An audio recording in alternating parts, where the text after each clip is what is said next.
Olá pessoal, tudo bem com vocês? Aqui é o professor Wesley, essa é a nossa sexta aula do curso de Genética Humana e nessa videoaula discutiremos aqui também os genes, enfatizando aqui aspectos estruturais e funcionais. Mas essa videoaula em específico ela vai ser bastante importante porque nós iremos agora discutir aspectos associados com os RNAs não codificantes, e aqui eu destacarei muito em especial os microRNAs e os RNAs longos não codificantes. Beleza? Então vamos lá. Bem, quando a gente pensa aqui nesses RNAs não codificantes, eles apresentam-se aqui em alta proporção. Então você tem que esses dados em Ensembler de 2018, só de microRNAs nós temos esse total aqui de genes, 16 mil com RNAs longos não codificantes e outros tipos de RNAs não codificantes, prefazendo-se aqui um total de 24 mil genes associados a RNAs não codificantes.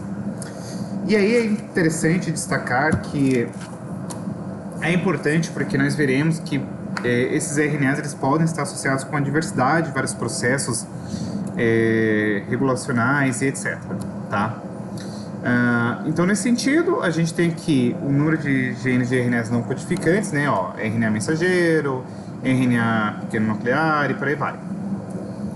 E aqui, só para vocês terem uma ideia, pegando o cromossomo 11, ó, o número de genes codificantes, genes codificantes pequenos, longos, pseudogenes, tá? Tudo isso aqui inserido dentro do cromossomo 11. E aqui eu quero destacar que, em especial, documenta-se acerca de microRNAs. Eles estão muito diretamente atrelados aqui com um ajuste muito fino da expressão gênica e a gente vai conversar com eles, tá? Destaco em especial que esses RNAs não codificantes, eles podem estar diretamente atrelados com catálise, aspectos estruturais, podem exercer a sua função sem necessariamente serem traduzidos em proteínas. Além disso, os intros eles podem conter aí outros RNAs não codificantes.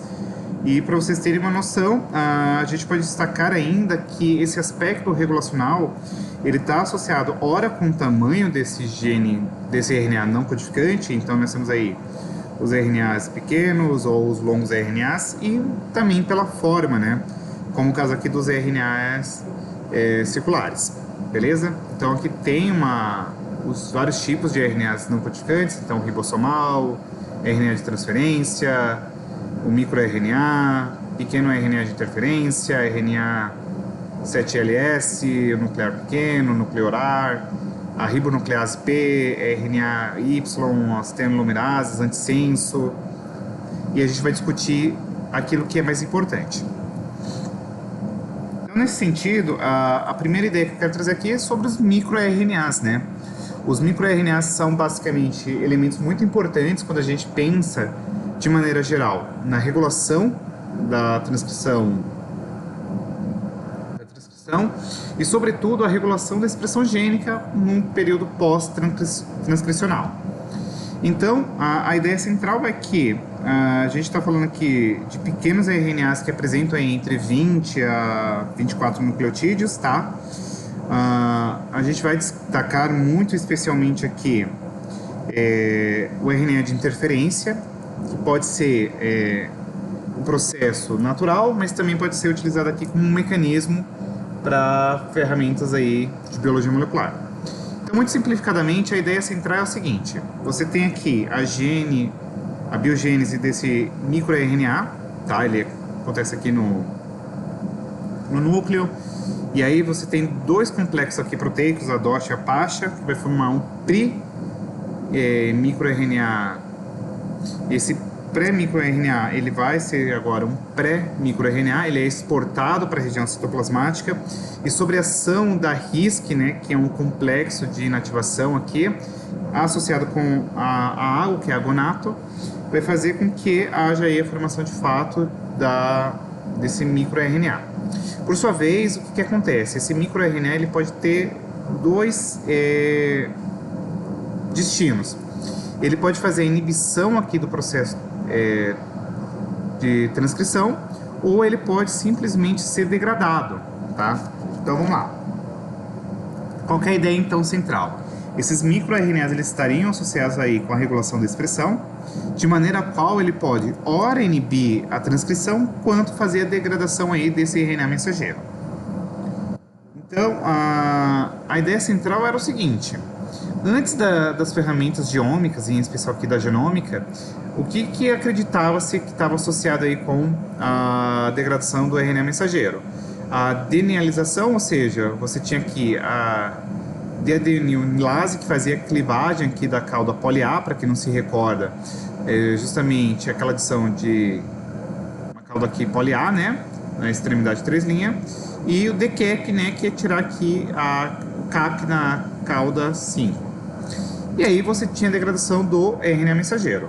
No entanto, hoje o que nós sabemos é que existe aí a presença de um RNA pequeno, né, um microRNA, e aí o que acontece? Ele vai formar uma estrutura em grampo, tá? Esse DNA dupla fita, ele é clivado por uma enzima chamada de DICE, tá? Para gerar um RNA dupla fita, e por sua vez esse RNA dupla fita ele é reconhecido aí por uma proteína que vai se associar-se com outros para formar um complexo que a gente chama de RISC, de maneira qual, por complementariedade, ele consegue fazer aí a inibição da transcrição e, por sua vez, a degradação do próprio RNA mensageiro.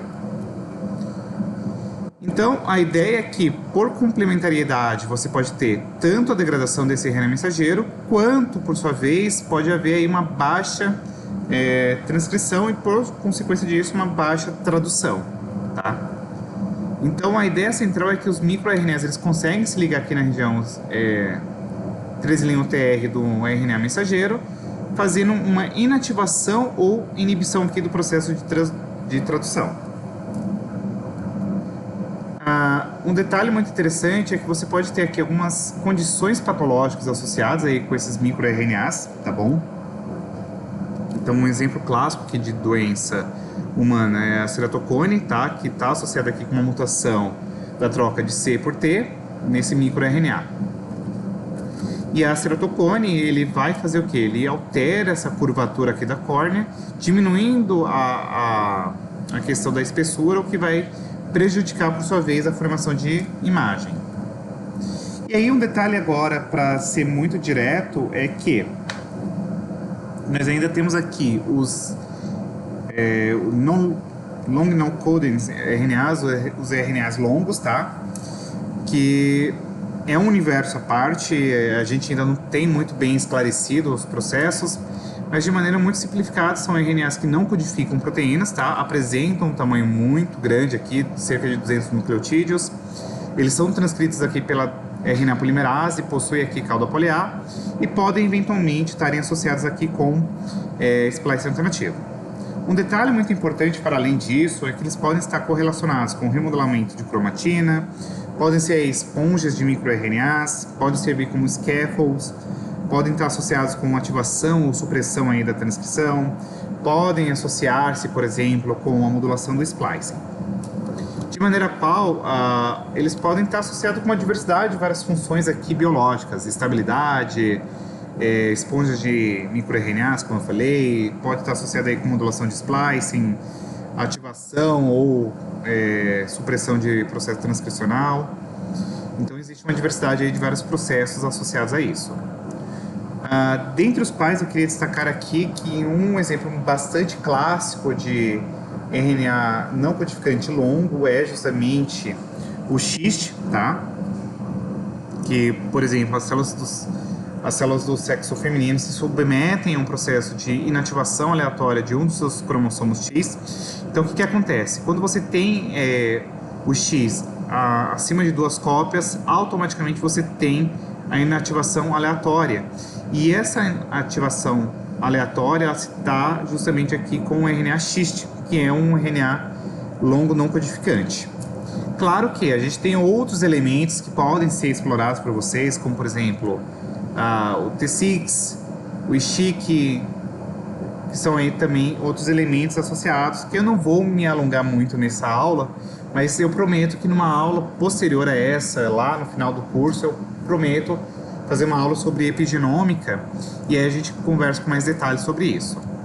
O fato é que, durante o processo de desenvolvimento embrionário, existe aí algumas situações na qual você tem um cromossomo X paterno inativado até o estágio de blastocisto, e aí você tem uma ativação e acontece um random aqui, uma ativação aleatória desse stick, tá? O X materno ele é ativado durante o estágio embrionário aí, a partir de 4 células, né? E aí a gente pode conversar várias coisas, mas eu não quero muito me aprofundar. Mas caso você tenha interesse, eu recomendo esse artigo, tá? Ele é bem legal e ele comenta todos esses processos de remodulação aí desses dois tipos de RNAs não codificantes longos, né? Que no caso seria o T6 e o XIST. Então, como o RNA não codificante XIST, ele vai controlar essa inativação aleatória aqui do cromossomo X, tá? Você tem um outro exemplo aqui do RNA Reuter, tá? Que ele tem uma localização intergênica aqui, então ele está situado no cromossomo 2, mas ele consegue agir de maneira intrans aqui no cromossomo 2, tá? Promovendo aqui reprodução transcricional por mecanismos epigenéticos. Então, a gente pode conversar aí sobre metilação, acetilação, que são importantes aí para regular a expressão gênica. Associado a essa questão de RNAs longos não codificantes, a gente tem aqui a doença celíaca, tá? Que está associada aí com uma mutação também nesse RNA longo não codificante, que vai resultar na perda da interação com as proteínas DAC1 e essa outra aqui, que impede o silenciamento aqui de genes associados à resposta inflamatória. Então, só para finalizar essa aula, eu sei que ela foi muito rápida, tal. Eu quero trazer que quando se comenta, sobre o gene, eu preciso que vocês entendam que é a unidade básica fundamental aqui da hereditariedade e por sua vez está associada aqui com uma unidade de transcrição fundamental da hereditariedade, tá? As literaturas adotadas foram basicamente Thompson e o Conceptual Genetics, que é muito bom, tá bom? Se você tiver gostado, deixe o seu like, curta, compartilhe, comente, se inscreva e deixe aí os comentários. Então, só por desencargo, eu acho que seria bacana vocês entenderem o que é um RNA não codificante, qual que é a sua proporção no genoma, quais são os principais tipos, o que é um microRNA, tá? E o que é um RNA longo não codificante. Beleza? É isso e até a próxima aula. Fui!